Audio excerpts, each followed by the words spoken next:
ನಮಸ್ತೆ ವೀಕ್ಷಕರೇ, ನಾನು ನಿಮ್ಮ ಶಿಲ್ಪಾ ಮಹದೇವಸ್ವಾಮಿ. TV1 ಕನ್ನಡ ವಾಹಿನಿ. ಇದು ಕನ್ನಡಿಗರ ಧ್ವನಿ, KR ನಗರ. ವೀಕ್ಷಕರೇ, ಇಂದು ನಮ್ಮೊಂದಿಗೆ ಹುಣಸೂರು ತಾಲೂಕಿನ JDS ಅಧ್ಯಕ್ಷರಾದ ದೇವರಾಜ್ ಒಡೆಯರ್ ಅವರು ನಮ್ಮೊಂದಿಗಿದ್ದಾರೆ. ಬನ್ನಿ ವೀಕ್ಷಕರೇ, ಅವರ ಮುಂದಿನ ರಾಜಕೀಯ ಜೀವನದ ಬಗ್ಗೆ ಕೇಳಿ ತಿಳಿಯೋಣ. ಸರ್ ನಮಸ್ತೆ. ಸರ್, ನೀವು ಇವಾಗಲೇ JDS ಪಕ್ಷದ ಅಧ್ಯಕ್ಷರಾಗಿ ತಾಲೂಕಲ್ಲಿ ಗುರುತಿಸ್ಕೊಂಡಿದ್ದೀರಾ. ಹಾಗೆ ನೀವು ಮಾಡುವಂತಹ ಹಲವಾರು ಕೆಲಸ ಕಾರ್ಯಗಳಿಂದ ರಾಜಕೀಯ ಜೀವನದಲ್ಲಿ ನಿಮ್ಮದೇ ಆದ ಒಂದು ಛಾಪನ್ನ ಮೂಡಿಸ್ಕೊಂಡು ಬಂದಿದ್ದೀರಾ. ಹಾಗೆ ಮುಂದೆ ಬರುವಂತಹ ಜಿಲ್ಲಾ ಪಂಚಾಯತ್, ತಾಲೂಕು ಪಂಚಾಯತಿಯ ಆಕಾಂಕ್ಷಿ ಅಂತ ನಿಮ್ಮ ಹೆಸರು ಕೂಡ ಕೇಳಿ ಬರ್ತಾ ಇದೆ. ಹೀಗಿರುವಾಗ ನಿಮ್ಮ ಮುಂದಿನ ರಾಜಕೀಯ ನಡೆ ಏನು ಸರ್? ಓಕೆ, ನಮಸ್ಕಾರ ವೀಕ್ಷಕರೇ. ತಮಗೆಲ್ರಿಗೂ ಗೊತ್ತಿರುವ ಹಾಗೆ ಏನು ಜಿಲ್ಲಾ ಪಂಚಾಯತಿ ಮತ್ತು ತಾಲೂಕು ಪಂಚಾಯತಿ ಚುನಾವಣೆಗಳು ಬರ್ತಾ ಇದ್ದಾವೆ. ಅದಕ್ಕೆ ಪೂರಕವಾಗಿ ಪಕ್ಷ ಸಂಘಟನೆ ಆಗಬೇಕಂತೇಳಿ ನಮಗೆ ಎಲ್ಲ ತಾಲೂಕು ಅಧ್ಯಕ್ಷರುಗಳು, ಜಿಲ್ಲಾಧ್ಯಕ್ಷರುಗಳು, ಪಕ್ಷದ ಮುಖಂಡರುಗಳನ್ನ ಕರೆದು ಸನ್ಮಾನ್ಯ ಕುಮಾರಸ್ವಾಮಿಯವರು ರಾಜ್ಯ ಮಟ್ಟದಲ್ಲಿ ಒಂದು ಮೀಟಿಂಗ್ ಮಾಡಿ ನಮಗೆ ಮಾರ್ಗದರ್ಶನ ಮಾಡಿದ್ದಾರೆ. ಅದರ ಪ್ರಕಾರ ನಾವು ಮೆಂಬರ್ಶಿಪ್ ಡ್ರೈವನ್ನು ಶುರು ಮಾಡ್ತಾ ಇದ್ದೀವಿ. ಅದರಲ್ಲೂ ನಮ್ಮ ಮೈಸೂರು ಭಾಗದಲ್ಲಿ ನಮ್ಮ ಜಿಲ್ಲಾ ಮಟ್ಟದ ಪ್ರಭಾವಿ ನಾಯಕರುಗಳು, ಪಕ್ಷದ ಮುಖಂಡರಾದಂಥ ಸನ್ಮಾನ್ಯ GT ದೇವೇಗೌಡ ಅವರು, ಮಾಜಿ ಸಚಿವರಾದಂಥ ಸಾರಾ ಮಹೇಶಣ್ಣ ಅವರು, ನಮ್ಮ ಹುಣಸೂರು ತಾಲೂಕು ಜನಪ್ರಿಯ ಶಾಸಕರಾದಂಥ ಹರೀಶ್ ಗೌಡರು ಮತ್ತು MLCಗಳಾದಂಥ ವಿವೇಕಾನಂದ ಅವರು ಮತ್ತು CN ಮಂಜೇಗೌಡರು ಮತ್ತು ಪಕ್ಷದ ಎಲ್ಲ ಮುಖಂಡರು, ಮಾಜಿ ಶಾಸಕರ ನೇತೃತ್ವದಲ್ಲಿ ಒಟ್ಟಾಗಿ ನಾವು ಮೆಂಬರ್ಶಿಪ್ ಡ್ರೈವನ್ನು ಮಾಡ್ತಾಯಿದ್ದೀವಿ. ಇದರದ್ದು ಉದ್ದೇಶ ಏನಂದರೆ ಪಕ್ಷವನ್ನು ಸದೃಢವಾಗಿ ತಳಮಟ್ಟದಿಂದ, ಬೂತ್ ಮಟ್ಟದಿಂದ ಪಕ್ಷವನ್ನು ಸದೃಢವಾಗಿ ಕಟ್ಟೋದು. ಹೇಗೆ ನಮ್ಮ ರಾಷ್ಟ್ರೀಯ ಪಕ್ಷಗಳು ಪಕ್ಷವನ್ನು ಆರ್ಗನೈಸ್ ಮಾಡ್ತಾರೆ, ಅದೇ ರೀತಿಯಲ್ಲಿ ನಾವು ಕೂಡ ನಮ್ಮ ಪಕ್ಷದ ಸದಸ್ಯತ್ವವನ್ನು, ನೋಂದಣಿಯನ್ನು ಮಾಡಿಕೊಂಡು ಆ ಸದಸ್ಯರುಗಳು ಬೂತ್ ಮಟ್ಟದ ಅಧ್ಯಕ್ಷನನ್ನು, ಗ್ರಾಮ ಪಂಚಾಯಿತಿ ವ್ಯಾಪ್ತಿಯ ಅಧ್ಯಕ್ಷನನ್ನು, ತಾಲೂಕು ಪಂಚಾಯಿತಿ ವ್ಯಾಪ್ತಿ ಅಧ್ಯಕ್ಷನನ್ನು, ಹೋಬಳಿ ಅಧ್ಯಕ್ಷನನ್ನು ಮತ್ತು ತಾಲೂಕಿನಲ್ಲಿ ತಾಲೂಕು JDS ಪಕ್ಷದ ಅಧ್ಯಕ್ಷನನ್ನು ಚುನಾವಣೆ ಮೂಲಕ ಆಯ್ಕೆ ಮಾಡ್ತಕ್ಕಂಥ ಪ್ರಕ್ರಿಯೆಯನ್ನು ನಾವು ಈ ವರ್ಷದಿಂದ ಶುರು ಮಾಡ್ತಾ ಇದ್ದೀವಿ. ಈ ತಾಲೂಕು ಅಧ್ಯಕ್ಷರುಗಳು, ಪದಾಧಿಕಾರಿಗಳು ಜಿಲ್ಲಾ ಸಮಿತಿಯನ್ನು ಆಯ್ಕೆ ಮಾಡ್ತಕ್ಕಂಥ ಚುನಾವಣೆ ನಡೆಯುತ್ತೆ. ಈ ಜಿಲ್ಲಾ ಅಧ್ಯಕ್ಷರುಗಳು ಒಂದು ರಾಜ್ಯ ಸಮಿತಿಯನ್ನು ಆಯ್ಕೆ ಮಾಡ್ತಕ್ಕಂಥ ಚುನಾವಣೆ ಕೂಡ ನಡೆಯುತ್ತೆ. ಈ ರಾಜ್ಯ ಸಮಿತಿ ಮತ್ತು ಜಿಲ್ಲಾ ಅಧ್ಯಕ್ಷರುಗಳು ಸೇರಿ ರಾಜ್ಯದ JDS ಪಕ್ಷದ ಅಧ್ಯಕ್ಷನನ್ನು ಚುನಾವಣೆ ಮೂಲಕ ಆಯ್ಕೆ ಮಾಡ್ತಕ್ಕಂಥ ಪ್ರಕ್ರಿಯೆಯನ್ನು ಈ ವರ್ಷದಿಂದ ನಮ್ಮ ಪಕ್ಷ ತೀರ್ಮಾನ ತಗೊಂಡು ಮಾಡ್ತಾ ಇದೆ. ಇದರ ಉದ್ದೇಶ ಏನಂದರೆ, ಯಾರೋ ಒಬ್ಬನಿಗೆ ಕೆಲಸ ಮಾಡ್ತಾನೆ ಅಂತ ಅವನಿಗೊಂದು ಅಧ್ಯಕ್ಷನೋ, ಉಪಾಧ್ಯಕ್ಷನೋ, ಖಜಾಂಚಿನೋ, ಕಾರ್ಯದರ್ಶಿನೋ ಮಾಡೋ ಬದಲು ಅವನು ನಮ್ಮ ಪಕ್ಷದ ಕಾರ್ಯಕರ್ತರ ಮೂಲಕ ಆಯ್ಕೆ ಆಗಿ ಬಂದಂಥ ಸಂದರ್ಭದಲ್ಲಿ ಅವನಿಗೆ ಜವಾಬ್ದಾರಿ ಇರುತ್ತೆ, ಪಕ್ಷ ಕಟ್ತಕ್ಕಂಥ ಜವಾಬ್ದಾರಿ ಬರುತ್ತೆ, ಪಕ್ಷ ಕಟ್ಟಿರೋವನಿಗೆ ಅವಕಾಶ ಕೊಡಬೇಕು ಅನ್ನೋ ಉದ್ದೇಶದಿಂದ ನಮ್ಮ ಪಕ್ಷದ ಎಲ್ಲ ಮುಖಂಡರುಗಳು ತೀರ್ಮಾನವನ್ನು ತಗೊಂಡಿದ್ದಾರೆ. ಅದರಿಂದ ನಾವು ಹುಣಸೂರಿನಲ್ಲಿ ಭಾಳ ಅಚ್ಚುಕಟ್ಟಾಗಿ, ಶಿಸ್ತುಬದ್ಧವಾಗಿ ಸಂಘಟನೆ ಮಾಡೋಕ್ಕೆ ತಯಾರಾಗಿದ್ದೀವಿ. ಅದಕ್ಕೆ ನಮ್ಮ ನಿಖಿಲ್ ಕುಮಾರಸ್ವಾಮಿ ಅವರೇ ಖುದ್ದಾಗಿ ನಾನು ಹುಣಸೂರು ತಾಲೂಕಿಗೆ ಬರ್ತೀನಿ, ಇದನ್ನು ನೀವು ಸಂಘಟನೆ ಮಾಡಿ ಅಂತ ಹೇಳಿದ್ದಾರೆ. ಹರೀಶ್ ಗೌಡರು ಕೂಡ ಅದಕ್ಕೆ ಬೆನ್ನೆಲುಬಾಗಿ ನಿಂತ್ಕೊಂಡು ಪಕ್ಷವನ್ನು ಸದೃಢವಾಗಿ ಕಟ್ಟೋಕ್ಕೆ ನಾವು ರೆಡಿಯಾಗಿದ್ದೀವಿ. ಪ್ರಾಯಶಃ ನನಗೆ ಅಂಡರ್ಸ್ಟ್ಯಾಂಡಿಂಗ್ ಆಗಿರೋ ಪ್ರಕಾರ ಮೈಸೂರು ಜಿಲ್ಲೆಯಲ್ಲಿ ನಮ್ಮ ಪಕ್ಷ ಭಾಳ ಪ್ರಭಾವಿ ಪಕ್ಷನೇ. ಇವತ್ತು ಇಬ್ಬರು ಪ್ರಭಾವಿ MLAಗಳನ್ನ ಗೆಲ್ಲಿಸ್ಕೊಂಡಿದ್ದೀವಿ ನಾವು. ಅಂಥ ಏನು ಗ್ಯಾರಂಟಿ ಸ್ಕೀಮ್ಗಳ ವಿರುದ್ಧ ಇಬ್ಬರನ್ನು ಗೆಲ್ಲಿಸ್ಕೊಳ್ಳೋಕ್ಕೆ ನಮಗೆ ಸಾಧ್ಯವಾಗಿದೆ. ಸನ್ಮಾನ್ಯ GT ದೇವೇಗೌಡರು ಮತ್ತು ಹರೀಶ್ ಗೌಡರು. ಹಾಗೆ ಇಬ್ಬರು ಪ್ರಭಾವಿ MLCಗಳನ್ನು ಕೂಡ ನಾವು ಗೆಲ್ಲಿಸ್ಕೊಂಡಿದ್ದೀವಿ. ಒಂದು ಸ್ಥಳೀಯ ಸಂಸ್ಥೆಗಳ ಚುನಾವಣೆ ಮೂಲಕ ಆಯ್ಕೆ ಆದಂಥ CN ಮಂಜೇಗೌಡರು ಇರ್ಬೋದು, ಮತ್ತು ಗ್ರಾಜ್ಯುಯೇಟ್ ಕಾನ್ಸ್ಟಿಟ್ಯೂನ್ಸಿಯಿಂದ ಆಯ್ಕೆ ಆದಂಥ ನಮ್ಮ ವಿವೇಕಾನಂದ ಅವರಿರ್ಬೋದು. ಅದರ ಜೊತೆಗೆ ನಮ್ಮ ಭಾಗದಲ್ಲಿ ತಮ್ಮೆಲ್ಲರಿಗೂ ಗೊತ್ತಿರುವಂಗೆ ಮಾಜಿ ಸಚಿವರಾದ ಸಾರಾ ಮಹೇಶಣ್ಣವರಿದ್ದಾರೆ, ಮಾಜಿ ಶಾಸಕರುಗಳಾದಂಥ ನಮ್ಮ ಮಾದೇವಣ್ಣವರಿದ್ದಾರೆ, ಅಶ್ವಿನ್ ಕುಮಾರ್ ಅವರಿದ್ದಾರೆ, ನಮ್ಮ ಕೋಟೆಯಲ್ಲಿ ಜಯಪ್ರಕಾಶ್ ಅವರಿದ್ದಾರೆ, ಹಾಗೆ BJP ಪಕ್ಷದಿಂದ ಕಂಟೆಸ್ಟ್ ಮಾಡಿ ಸೋತಂಥ ನಮ್ಮ ಕೃಷ್ಣ ನಾಯ್ಕರಿದ್ದಾರೆ. ಅಲಯನ್ಸ್ ಆಗಿರೋ ಕಾರಣಕ್ಕೆ ನಮ್ಮ ಪಕ್ಷದ ಎಲ್ಲ ಮುಖಂಡರುಗಳು, ಮಾಜಿ ಶಾಸಕರುಗಳು, ಮಾಜಿ ಸಚಿವರುಗಳು ಎಲ್ಲರೂ ಸೇರ್ಕೊಂಡು ನಿಂತ್ಕೊಂಡ್ರೆ ಇಡೀ ಮೈಸೂರು ಜಿಲ್ಲೆಯಲ್ಲಿ ನಮಗೆ ಜಿಲ್ಲಾ ಪಂಚಾಯತಿ, ತಾಲೂಕ್ ಪಂಚಾಯತಿ ಚುನಾವಣೆ ಎದುರಿಸೋದೇನು ಕಷ್ಟ ಅಲ್ಲ. ಮತ್ತು ನಮ್ಮ ಪಕ್ಷದ ಮುಖಂಡರುಗಳು ಅಷ್ಟೇ. ನಮ್ಮದು ಬೇರೆ ಪಕ್ಷದ ಥರ ಅಲ್ಲ.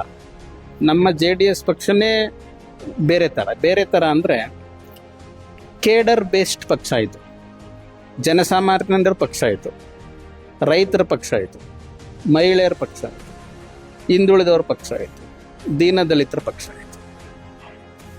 ಒಂದು ಹಂತಕ್ಕೆ ನಾವು ಅದರಲ್ಲೂ ನಮ್ಮ ಭಾಗದಲ್ಲಂತೂ ಮೈಸೂರು ಪ್ರಾಂತ್ಯದಲ್ಲಿ ನಾವು BJP ಕಾಂಗ್ರೆಸ್ಗಿಂತ ಯಾವುದರಲ್ಲೂ ಕಡಿಮೆ ಇಲ್ಲ. ಕಳೆದ ಚುನಾವಣೆ ಡಿಫರೆಂಟ್. ಹಾಗಾಗಿ ನನಗೇನು ಅನಿಸುತ್ತೆ ಅಂದರೆ ನಾವು ಹುಣಸೂರಲ್ಲಂತೂ ನಮ್ಮದೇ ಆದ ಶಾಸಕರಿದ್ದಾರೆ.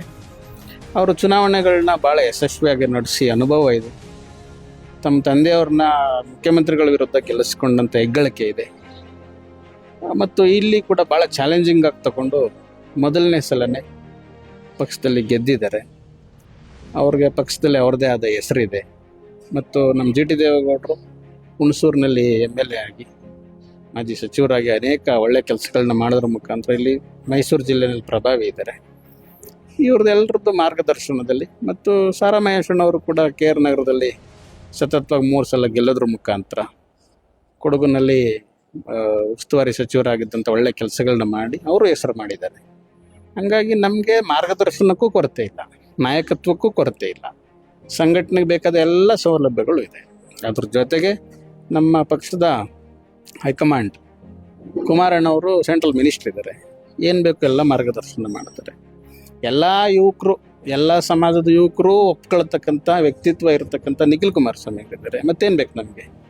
ಹಾಗಾಗಿ ನಾವು ಪಕ್ಷನ ಸಂಘಟನೆ ಮಾಡಿ ತೋರಿಸ್ತೀವಿ. ಬೇರೆ ಪಕ್ಷಗಳಿಗೆ ನಾವು ಸೆಡ್ ಹೊಡೆಯೋಕ್ಕೆ ಎಲ್ಲ ಸಾಧ್ಯತೆ ಇದೆ.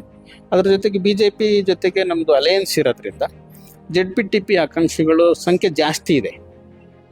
ಅವ್ರನ್ನ ಸಮಾಧಾನ ಮಾಡಿ ಕೂತು ಮಾತಾಡಿಸಿ, ಇಂಥವ್ರಿಗೆ ಟಿಕೆಟು, ಒಬ್ರಿಗೆ ಟಿಕೆಟ್ ಮಿಸ್ ಆಯ್ತದೆ, ಆಗ ಅವ್ರನ್ನ ನಾವು ಬೇರೆ ಪಕ್ಷಕ್ಕೆ ಹೋಗ್ದಂಗೆ ಬೇರೆ ಅವಕಾಶಗಳನ್ನ ಸೃಷ್ಟಿ ಮಾಡಿಕೊಡೋದ್ರ ಮುಖಾಂತರ ನಮ್ಮ ಪಕ್ಷದಲ್ಲೇ ಉಳಿಸ್ಕೊಂಡು ಅತಿ ಹೆಚ್ಚು ಸೀಟನ್ನು ಗೆಲ್ತೀವಿ. ಅದಕ್ಕೆ ಬೇಕಾದ ಎಲ್ಲ ಕೆಲಸ ಕಾರ್ಯಗಳು ನಡೀತಾ ಇದೆ. ಮೊನ್ನೆ ಸನ್ಮಾನ್ಯ ಕುಮಾರಸ್ವಾಮಿ ಅವರು ಮೈಸೂರಿಗೆ ಬಂದು ಪಕ್ಷ ಸಂಘಟನೆ ಬಗ್ಗೆ ನಮಗೆ ಮಾರ್ಗದರ್ಶನ ಮಾಡಿ ಹೋಗಿದ್ದಾರೆ. ಮೊನ್ನೆ ತಾನೇ KR ನಗರ ತಾಲೂಕಲ್ಲಿ ಸನ್ಮಾನ ಕಾರ್ಯಕ್ರಮ ಮತ್ತು ಕೃತಜ್ಞತೆ ಸಲ್ಲಿಸಕ್ಕಂಥ ಸಭೆಯಲ್ಲಿ ಕೂಡ ಹೇಗೆ ಪಕ್ಷವನ್ನು ಸಂಘಟನೆ ಮಾಡಬೇಕಂತೇಳಿ ಮುಖಂಡರಿಗೆ ಕಿವಿ ಮಾತು ಹೇಳಿದ್ದಾರೆ. ಹಾಗಾಗಿ ನಾವು ಮಾಡ್ತೀವಿ. ಇದು ಸಾಧ್ಯತೆ ಇದೆ ಅಂತ ಹೇಳಕ್ಕೆ ಇಷ್ಟಪಡ್ತೀವಿ. ನೀವು ಹೇಳ್ತಾ ಇದ್ದೀರಾ ನಾನು ಮುಂದಿನ ಚುನಾವಣೆಯ ಜಿಲ್ಲಾ ಪಂಚಾಯತಿ ಆಕಾಂಕ್ಷಿಯಾಗಿದ್ದೀನಿ ಅಂತ. ಸೊ ಇದ್ರ ಸಲುವಾಗಿ ಹುಣಸೂರು ತಾಲೂಕಿನ ಕ್ಷೇತ್ರದ ಜನತೆಗೆ ನೀವು ಏನಾದರೂ ಹೇಳಕ್ಕೆ ಇಚ್ಛಿಸ್ತೀರಾ? ಹುಣಸೂರು ತಾಲೂಕು ಜನತೆ ನನ್ನನ್ನು ಈಗಾಗಲೇ ಕಳೆದ 5-6 ವರ್ಷಗಳಿಂದ ನೋಡಿದೆ. ದೇವರಾಜ್ ಒಡೆಯರು ಹೇಗೆ ಕೆಲಸ ಮಾಡ್ತಾರೆ, ಏನು ಅವ್ರ ಉದ್ದೇಶ, ಹೇಗೆ ನಡ್ಕೋತಾರೆ, ಪಕ್ಷವನ್ನು ಹೇಗೆ ಸಂಘಟನೆ ಮಾಡ್ತಾರೆ ಅಂತ. ಪ್ರಾಯಶಃ ನಾನು ಹುಣಸೂರಿಗೆ ಬಂದ ಮೇಲೆ, ನಾನು ಉಪಾಧ್ಯಕ್ಷ ಆಗಿದ್ದಂಥ ಸಂದರ್ಭದಲ್ಲೇ ನಾವು CN ಮಂಜೇಗೌಡರನ್ನ ಸ್ಥಳೀಯ ಸಂಸ್ಥೆಗಳ ಚುನಾಯಿತ ಪ್ರತಿನಿಧಿಗಳ ಮುಖಾಂತರ ನಾವು ಭಾಳ ಚೆನ್ನಾಗಿ ಕೆಲಸ ಮಾಡಿ ಗೆಲ್ಲಿಸ್ಕೊಂಡ್ವಿ. ಆನಂತರ ನಾನು ಅಧ್ಯಕ್ಷನಾಗಿದ್ದಂಥ ಸಂದರ್ಭದಲ್ಲಿ ಸನ್ಮಾನ್ಯ ಹರೀಶ್ ಗೌಡ್ರನ್ನ ತುಂಬ ಅಚ್ಚುಕಟ್ಟಾಗಿ ಚುನಾವಣೆಯನ್ನು ಮಾಡಿ, ಹರೀಶ್ ಗೌಡರು ಅಷ್ಟೇ ಅದನ್ನು ಭಾಳ ಸೀರಿಯಸ್ಸಾಗಿ ತಗೊಂಡು ಹಗಲು ರಾತ್ರಿ ಅಂತಲೇ ದುಡಿದು ಗೆಲ್ಲಿಸ್ಕೊಂಡ್ವಿ. ಆನಂತರ ಬಂದಂಥ MP ಚುನಾವಣೆಯಲ್ಲೂ ಕೂಡ ನಾವು MLA ಚುನಾವಣೆಗಿಂತ MP ಚುನಾವಣೆಯಲ್ಲಿ ಅಲಯನ್ಸ್ ಆಗಿದ್ದರಿಂದ ಹೆಚ್ಚು ಮತಗಳನ್ನ ತಗೊಂಡು ಯದುವೀರ್ ಒಡೆಯರ್ ಅವ್ರನ್ನ MP ಮಾಡಿದ್ವಿ. ಆನಂತರ ನಮ್ಮ ವಿವೇಕಾನಂದ ಅವ್ರನ್ನ MLC ಮಾಡಿದ್ವಿ. ಎಲ್ಲ ಸಂದರ್ಭದಲ್ಲಿ ಹುಣಸೂರು ತಾಲೂಕು ಜನತೆ ನಾನು ನೋಡಿದೆ ಹೇಗೆ ಪಕ್ಷ ಸಂಘಟನೆ ಮಾಡ್ತೀವಿ ಅಂತ. ಹಂಗಾಗಿ ನಾನು ಆಕಾಂಕ್ಷಿ ಇದ್ದೀನಿ ಜಿಲ್ಲಾ ಪಂಚಾಯತಿಗೆ. ಎಲ್ಲಿ ಅವಕಾಶ ಮಾಡಿಕೊಡುತ್ತೆ ಪಕ್ಷ ನನಗೆ, ಆ ಕ್ಷೇತ್ರದಲ್ಲಿ ನಾನು ಕಂಟೆಸ್ಟ್ ಮಾಡ್ತೀನಿ ಮತ್ತು ಗೆಲ್ತೀನಿ ಅನ್ನೋ ಭರವಸೆ ಕೂಡ ಇದೆ ನನಗೆ. ಅದ್ರ ಜೊತೆಗೆ ನಮ್ಮ ಹರೀಶ್ ಗೌಡ್ರ ನೇತೃತ್ವದಲ್ಲಿ ನಾವು ಹುಣಸೂರು ತಾಲೂಕಿನಲ್ಲಿ ಇರ್ತಕ್ಕಂಥ 6 ಜಿಲ್ಲಾ ಪಂಚಾಯತಿ ಕ್ಷೇತ್ರದಲ್ಲೂ ಉತ್ತಮವಾದ ಅಭ್ಯರ್ಥಿಯನ್ನು ಹಾಕಿ ತಳಮಟ್ಟದಿಂದ ಪಕ್ಷ ಸಂಘಟನೆ ಮಾಡಿ ಸದಸ್ಯತ್ವದ ಮುಖಾಂತರ ಅನೇಕ ಕಾರ್ಯಕ್ರಮಗಳನ್ನ ರೂಪಿಸೋದ್ರ ಮುಖಾಂತರ ಜನರಿಗೆ ನಾವು ಪ್ರತಿನಿತ್ಯ ಸಿಗ್ತೀವಿ. ನಾವು ಅವರ ಕಷ್ಟ ಸುಖಗಳಿಗೆ ಈ ಹಿಂದೆನೂ ಕೂಡ ನಾನು ಇಲ್ಲಿ ಸಂಪೂರ್ಣವಾಗಿ ತೊಡಗಿಸ್ಕೊಂಡಿದ್ದಂಥ ಸಂದರ್ಭದಲ್ಲಿ ಜನರ ಕಷ್ಟ ಸುಖಕ್ಕೆ ನಾವು ಸಿಗ್ತಾ ಇದ್ವಿ. ಒಂದು ಸಾವು ನೋವು, ಆಸ್ಪತ್ರೆ, ಶಾಲೆಗಳಲ್ಲಿ, ಅದೊಂದು ಪಂಚಾಯತಿಲಿ ಕೆಲಸ ಆಗದೆ ಇದ್ದಂಥ ಸಂದರ್ಭದಲ್ಲಿ police station, tahsildar office, AC ಆಫೀಸಲ್ಲಿ ಜನರಿಗೆ ಸರ್ವೀಸಸ್ಸು ಸುಲಭವಾಗಿ ಸಿಗಬೇಕಂದ್ರೆ ಒಂದು ಹಂತಕ್ಕೆ ನಾವು ಇಂಟರ್ಫಿಯರ್ ಆಗಲೇಬೇಕಾಗ್ತದೆ. ಅದನ್ನೆಲ್ಲ ಮಾಡ್ತಿದ್ವಿ. ಈಗ ನಮ್ಮ ಪಕ್ಷದ MLA ಅವರು ಇರೋದ್ರಿಂದ ಅವಕ್ಕೇನು ಭಾಳ ಸುಲಲಿತವಾಗಿ ಕೆಲಸಗಳು ಆಗ್ತಿದ್ದಾವೆ. ಹಂಗಾಗಿ ನಾವು ಹುಣಸೂರು ತಾಲೂಕಿನ ಜನತೆಗೆ ಮನವಿ ಮಾಡೋದೇನೆಂದರೆ, ಇವತ್ತು ನಮ್ಮದು ಸರ್ಕಾರ ಇಲ್ಲದೆ ಇರ್ಬೋದು, ಇವತ್ತು ಉತ್ತಮ ಆಡಳಿತ ಕೊಡ್ತಕ್ಕಂಥ MLA ಅವರು ಇದ್ದಾರೆ. ಮುಂದೆ ಅಲಯನ್ಸ್ ಇರೋದ್ರಿಂದ ಕರ್ನಾಟಕದಲ್ಲಿ ನಮ್ಮ ಪಕ್ಷ ಅಧಿಕಾರಕ್ಕೆ ಬರೋದನ್ನು ಯಾರಿಂದಲೂ ತಪ್ಸೋಕ್ಕಾಗಲ್ಲ. ಇನ್ನೊಂದು 3 ವರ್ಷ ಕಣ್ಣು ಮುಚ್ಕೊಂಡು ಬಂದ್ಬಿಡುತ್ತೆ. ಆ ಕಾರಣಕ್ಕೆ ಮುಂದಿನ ಅಸೆಂಬ್ಲಿ ಚುನಾವಣೆಗೆ ನಾವು ಮೈಸೂರು ಜಿಲ್ಲೆಯನ್ನು ಸದೃಢಗೊಳಿಸಬೇಕು, ಸಿದ್ಧತೆ ಮಾಡಬೇಕು ಅಂತ ಅಂದರೆ ಈ ಸಲ ಜಿಲ್ಲಾ ಪಂಚಾಯತಿ ಮತ್ತು ತಾಲೂಕ್ ಪಂಚಾಯತಿನಲ್ಲಿ ನಾವು ಒಳ್ಳೆ ಪರ್ಫಾರ್ಮೆನ್ಸ್ ಮಾಡಲೇಬೇಕು. ಹುಣಸೂರು ತಾಲೂಕಲ್ಲಂತೂ ನಾವು ತಾಲೂಕ್ ಪಂಚಾಯತಿ ಆಡಳಿತವನ್ನು ಹಿಡ್ಕೋತೀವಿ.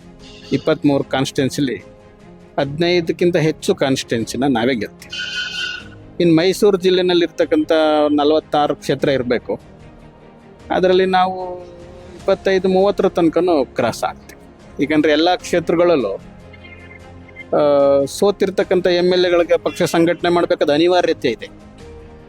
ಪಿರಿಯಾಪಟ್ಟಣದಲ್ಲಿ ನಮ್ಮ ಮಾದೇವಣ್ಣವರು ಮುಂದಿನ ಚುನಾವಣೆಯಲ್ಲಿ MLA ಆಗಬೇಕು ಅಂತಂದರೆ ಈ ಸಲ ZPTPನಲ್ಲಿ ಅವರು ಶ್ರಮ ಹಾಕಿ ಗೆಲ್ಲಿಸ್ಕೋತಾರೆ. ಸಾರಾ ಮಹೇಶಣ್ಣವರು ಈಗಾಗಲೇ ಸಾರಾ ಮಹೇಶಣ್ಣನಂತ ಒಳ್ಳೆ ಲೀಡರ್ನ ಕಳ್ಕೊಂಡು ಅಂತ ಕೇರನಗರ ತಾಲೂಕಿನ ಜನತೆಗೆ ಅರ್ಥ ಆಗಿದೆ. ಹಾಗಾಗಿ ನಮ್ಮ ಪಕ್ಷ ಮತ್ತು BJP ಪಕ್ಷ ಅಲಯನ್ಸ್ ಇರೋದ್ರಿಂದ ಹೆಚ್ಚು ಕಡಿಮೆ ಅಲ್ಲೂ ಕೂಡ ನಾವು 6 ಗೆಲ್ತಕ್ಕಂಥ ಸಾಧ್ಯತೆ ಇದೆ. ಇನ್ನು ಹುಣಸೂರಲ್ಲಿ ನಮ್ಮ MLA ಅವರಿದ್ದಾರೆ.